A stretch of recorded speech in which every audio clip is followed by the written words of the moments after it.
Well, hello, and greetings from my heart to Sister Chandru, to the BK sisters and brothers, and to everyone in the audience listening to this program. My name is Sally Mahe, and I live close to San Francisco. And I've been a friend of the BK community for many years. And I'm honored to offer these words today to celebrate the Shivratri Festival and the International Women's Day. And I want to thank Sister Kyoko for inviting me to create this video.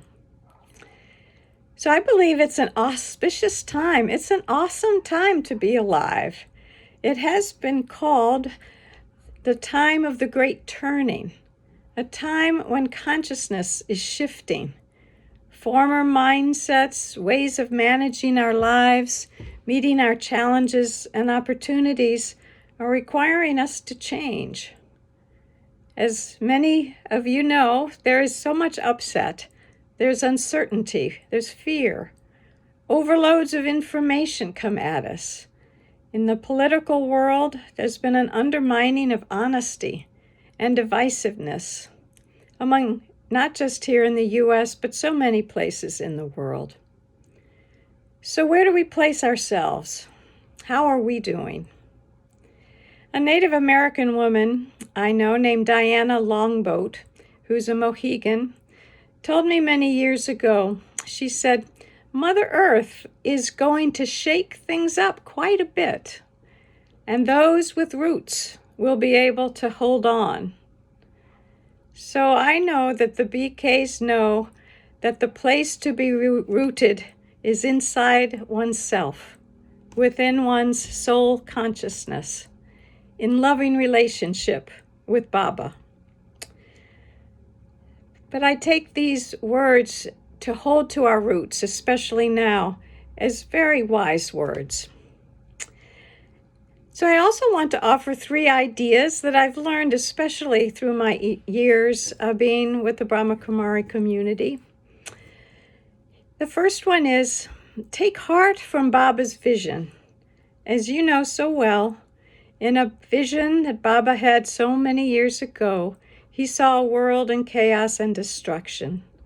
But the vision went on to reveal a new era emerging, that there was a wave of women leading people into a new way of being human beings, into a golden age.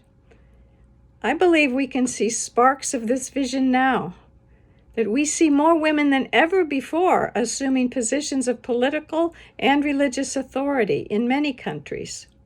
We see women organizing marches, gathering by the hundreds and thousands on the streets and cities and villages. Women who are unified in their determination to make the world safe and just for all. We see women also fighting for the right to be educated in places where education has been denied. So I really like the idea of we are being what we want to become. And I see that this time of turning is with us now, and that Baba's vision is materializing.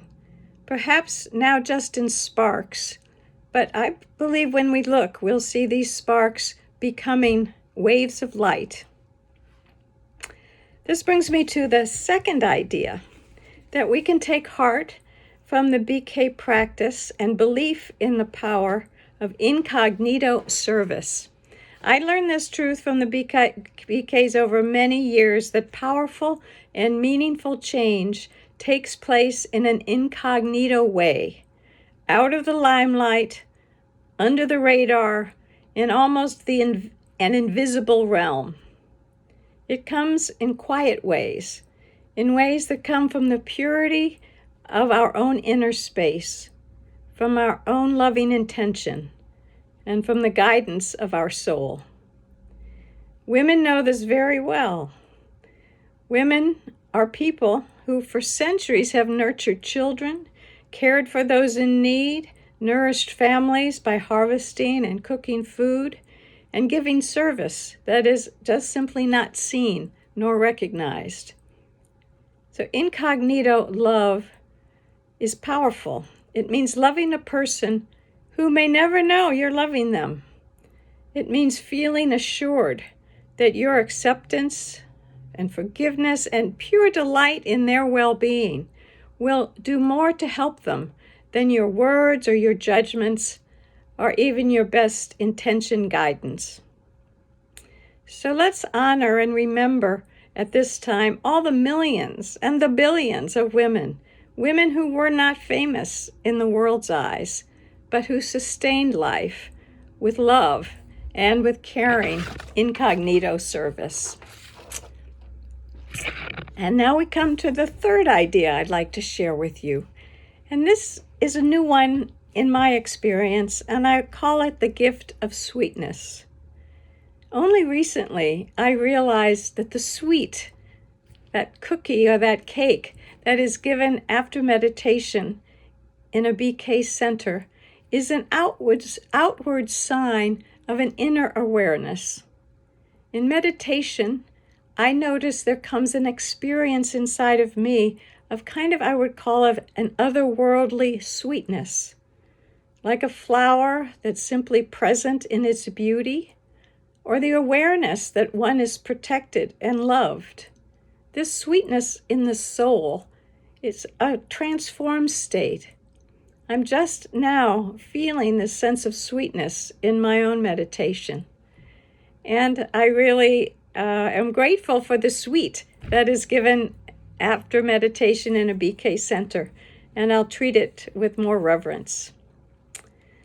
I've also found this consistent sweetness as a quality of hospitality among BK friends and BK centers.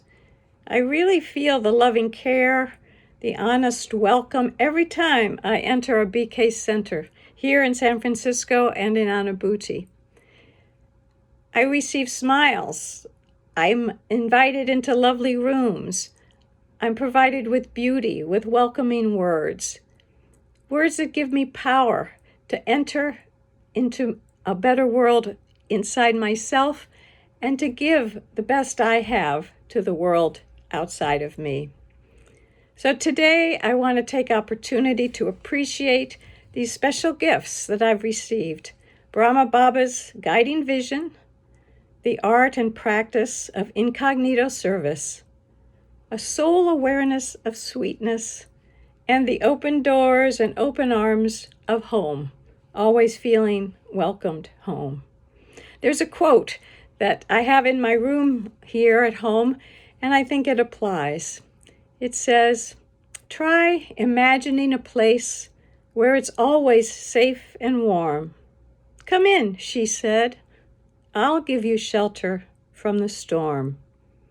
So thank you for inviting me to offer these words. And today I'd like to honor the BKs, the women and the men, and all the people who give one another shelter from the storm. Thank you.